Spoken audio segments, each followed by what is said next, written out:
Bismillahirrahmanirrahim. Assalamualaikum warahmatullahi wabarakatuh. Alhamdulillahirabbil alamin. Wassalatu wassalamu ala asyrafil anbiya'i wal mursalin sayyidina Muhammadin wa ala alihi wa ashabihi wa tabi'in wa tabi'in wa man tabi'ahum bi ihsan ila yaumiddin.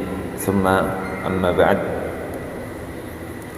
Masyarul muslimin jamaah salat asar yang dimuliakan Allah Subhanahu wa taala. Bulan Ramadan itu merupakan bulan kesabaran. Syahrus sabri, bulan kesabaran, di mana di bulan ini kita sekalian umat Islam ditarbiyah oleh Allah Subhanahu wa taala untuk menjadi pribadi yang sabar.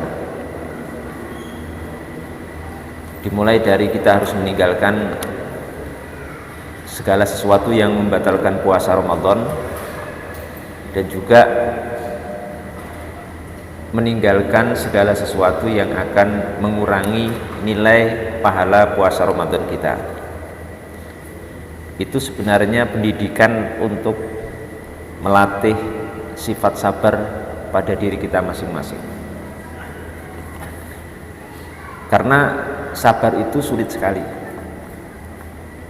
Walaupun dalam ranah teori sangat mudah, tapi pada ranah realita itu sangat sulit sekali.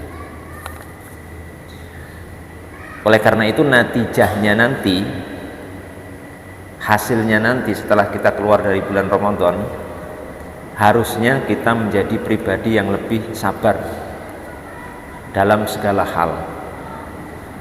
Sabar dalam hal menghadapi berbagai permasalahan ataupun berbagai perkara yang tidak menyenangkan, menghindari mengeluh kepada makhluk, kepada selain Allah Subhanahu wa taala, curhat kepada selain Allah Subhanahu wa taala, dan lain sebagainya. Ada seorang ulama menyatakan bahwa tanda paling mudah orang tidak sabar itu adalah mengeluh. Dan itu mungkin masih menimpa kita semuanya. Contohnya pada saat kita tidak punya uang, atau mungkin keuangan kita baru kurang, itu pertama kali yang muncul dari kita mengeluh. Aduh, saya baru tidak punya uang, saya baru sepi, saya baru kesulitan keuangan. Dan itu pertama kali yang dikeluhkan itu ditujukan kepada orang, kepada manusia. Itu bentuk paling sederhana tidak sabar. Ternyata sabar itu sulit sekali. Nah, pendidikannya di sini sebenarnya.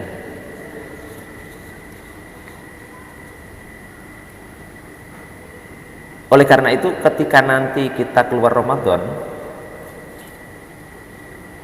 pada saat itu kita akan mengalami juga hal-hal yang mungkin kita alami sebelumnya.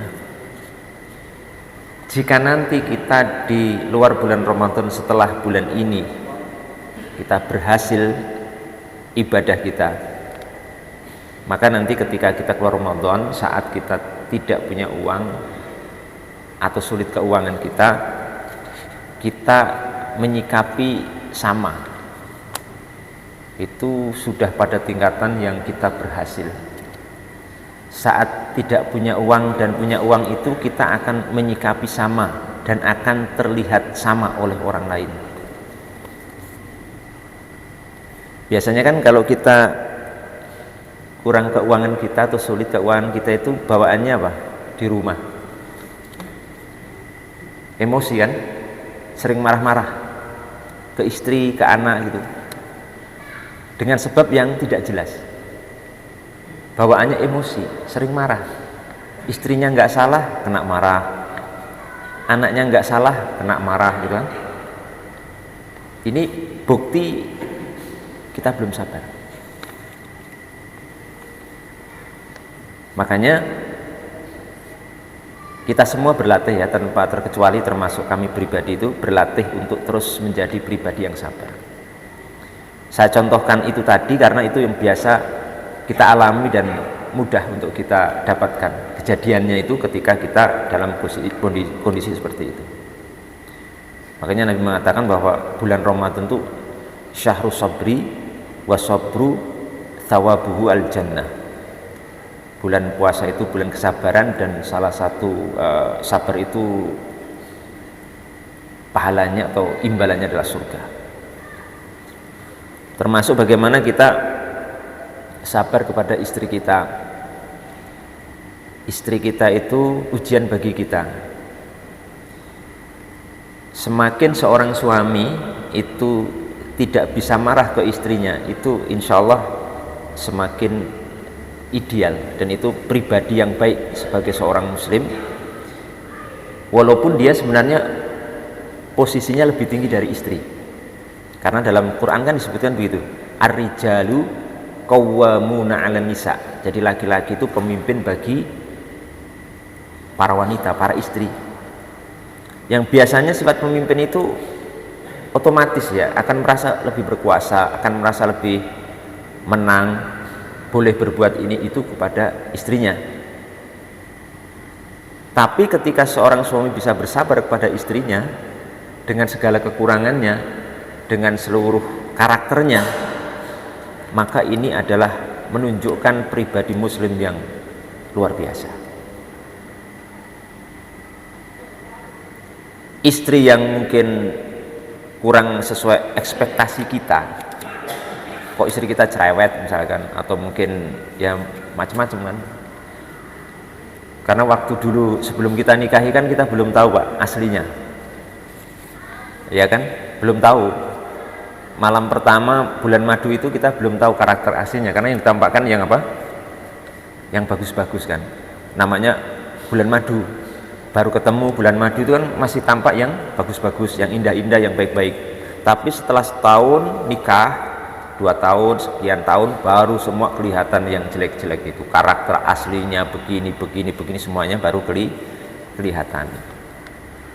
Jadi kalau ada suami bersabar dengan istrinya yang seperti ini, menurut sebagian ulama bahkan itu merupakan tanda bahwa si suami itu adalah waliyun min auliyaillah, wali Allah, kekasih Allah Subhanahu wa taala. Tandanya sabar terhadap kekurangan istri, sabar menghadapi kekurangan daripada istrinya. Sesuai akad nikah dulu yang kita ikrarkan kan, saya terima nikahnya fulan bin fulan gitu kan, fulanah bintu fulan. Kalau saya terima nikahnya itu konsekuensi kandungan kata itu tuh macam-macam. Saya terima cerewetnya, saya terima borosnya, saya terima malesnya, saya terima suka shoppingnya, macam-macam. Itu ya konsekuensinya diterima, kan begitu ya. Itu bentuk kesabaran di bulan Ramadan ini. Dan selain itu bulan Ramadan itu adalah syarhul muasah, syarhu al-muasah, bulan di mana kita berusaha untuk muasah. Muasah itu melonggarkan keuangan, melonggarkan pemberian kepada keluarga kita, kepada istri, anak kita. Usahakan di bulan ini jangan sampai pelit ya. Kita berusaha untuk muasah sesuai kemampuan kita masing-masing. Itu adalah kita berusaha untuk lebih royal di bulan ini. Maka bulan ini dikatakan bulan yang boros. Tidak apa-apa, setahun sekali kita boros, dalam arti yang masih dalam koridor ya, kita boros sedikit, tidak masalah, karena ini bulan yang muasah, bulan yang penuh keluasan oleh kita semuanya. Dan jamaah yang dimuliakan Allah Subhanahu wa taala, ketika kita sedikit memberikan keluasan kepada istri, kepada anak-anak kita itu biasanya akan memberikan efek yang cukup signifikan, efek yang positif ke anak, ke istri. Jangan pelit. Pokoknya jadi ayah, jadi bapak, jadi suami itu jangan pelit ke istri ataupun ke anak. Semi royal aja. dimudahkan segala urusan, gampang. Orangnya itu kita harus tampil sebagai pribadi yang mudah gitu loh. Insya Allah nanti kita akan merasakan bagaimana akibat setelah itu, akibat positifnya. Saya mendapatkan sebuah keterangan ya, dalam sebuah kitab namanya, judulnya Tanbihul Ghafilin bi Ahadithi Sayyidil Anbiya'i wal Mursalin. Di situ disebutkan bahwa salah satu ciri lelaki sejati itu, ciri kalau di dalam rumah itu bersama keluarganya, istri anak-anaknya, itu adalah pribadi yang al-muwassatu li ahli, al-muwassatu li ahli, seorang pribadi yang mudah memberi, gampang memberi kepada istri dan anak-anaknya. Saya contohkan ya, ke anak gitu ya. Anak pada usia yang masih kecil itu biasanya suka jajan, sering jajan. Saya pribadi menerapkan ini, Pak. Jadi ketika anak saya itu ada yang masih kecil, SD, SMP, itu kapan minta jajan saya beri. Tetap dalam koridor ya, bukan terus lepas kontrol, enggak. Tapi karena itu masanya ya, masa anak kita itu masa jajan, itu masa yang akan termemori di otaknya sampai tua nanti, sampai dewasa, sampai tua, itu akan termemori di situ. Makanya masa itu jangan sampai lewat, jangan sampai anak kecil nggak bisa jajan, dipersulit orang tuanya untuk jajan. Dalam arti mungkin maksudnya melatih hemat, padahal itu juga mudorot nanti mana. Karena masa itu anak itu jajan, seperti masa itu anak itu main, masanya itu anak main jajan itu masanya. Kalau di situ kita ketati nggak boleh main, nggak boleh jajan, sulit main dan sulit jajan, nanti di masa dia harus dewasa, harus mandiri, usia SMP ke atas, dia akan baru nakal, baru main, baru boros di situ. Istilah orang kita di Solo itu telat nakal, telat main. Mainnya seharusnya masa kecil, seharusnya sudah mandiri baru main. Saya kasih itu kepada anak saya itu. Bagaimana perubahannya? Karena dalam memori anak, bapak saya itu mudah ya, ayah saya itu mudah. Saya minta jajan dikasih, pagi kasih, nanti agak siang jajan lagi kasih, sore minta lagi kasih. Sehingga dalam memori anak itu, otaknya itu, bapak saya itu mudah orangnya, sayang sama saya, rahmat sama saya, cinta sama saya. Karena anak kecil kan sederhana ya untuk mendeteksi rasa cinta orang tuanya itu ya lewat seperti itu saja. Sehingga ketika nanti anak kita ajak sholat, belum sholat kita ajak sholat, tapi karena sudah dapat hatinya, nak sholat, langsung ikut. Kenapa? Karena bapak saya juga gampang ke saya, mudah ke saya, muasah, longgar sekali kepada saya. Sehingga ketika anak itu sudah merasa seperti itu bapaknya, ketika bapaknya mengajak sekalipun cuma sekali, dia akan langsung ikut bapaknya ke masjid untuk menunaikan sholat, sebab sebelumnya bapak saya itu begitu mudah berlipat-lipat kepada saya. Coba kalau memori anaknya ya, anak itu di dalam otaknya bapaknya sulit, bapaknya pelit, bapaknya kikir, bakhil, ketat, kaku, nggak boleh main, nggak boleh jajan sekian macem, nggak boleh.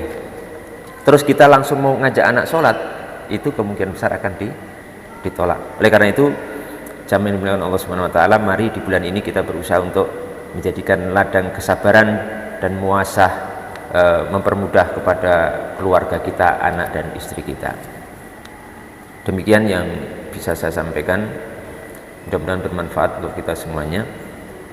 Wabillahi taufiq wal hidayah. Wassalamualaikum warahmatullahi wabarakatuh.